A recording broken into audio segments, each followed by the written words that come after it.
So, hi everyone! Hello guys! So, i-share ko lang sa inyo guys ang aking iniinom sa araw-araw. 2 times a day, morning and night.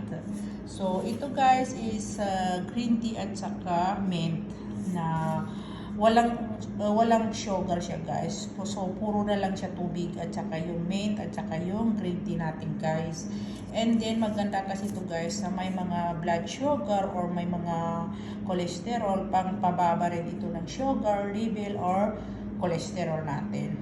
Pwede niyang tunawin yung ating mga cholesterol guys. So, walang masama guys kung ito ay susubukan nyo o ititry nyo guys. So, pwede rin kayo kumonsulta sa inyong doktor kung pwede ba to inumin ng may blood sugar or may cholesterol.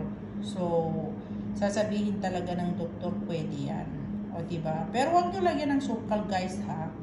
I-share ko lang sa inyo kasi ituloy yung aking routine every morning and night.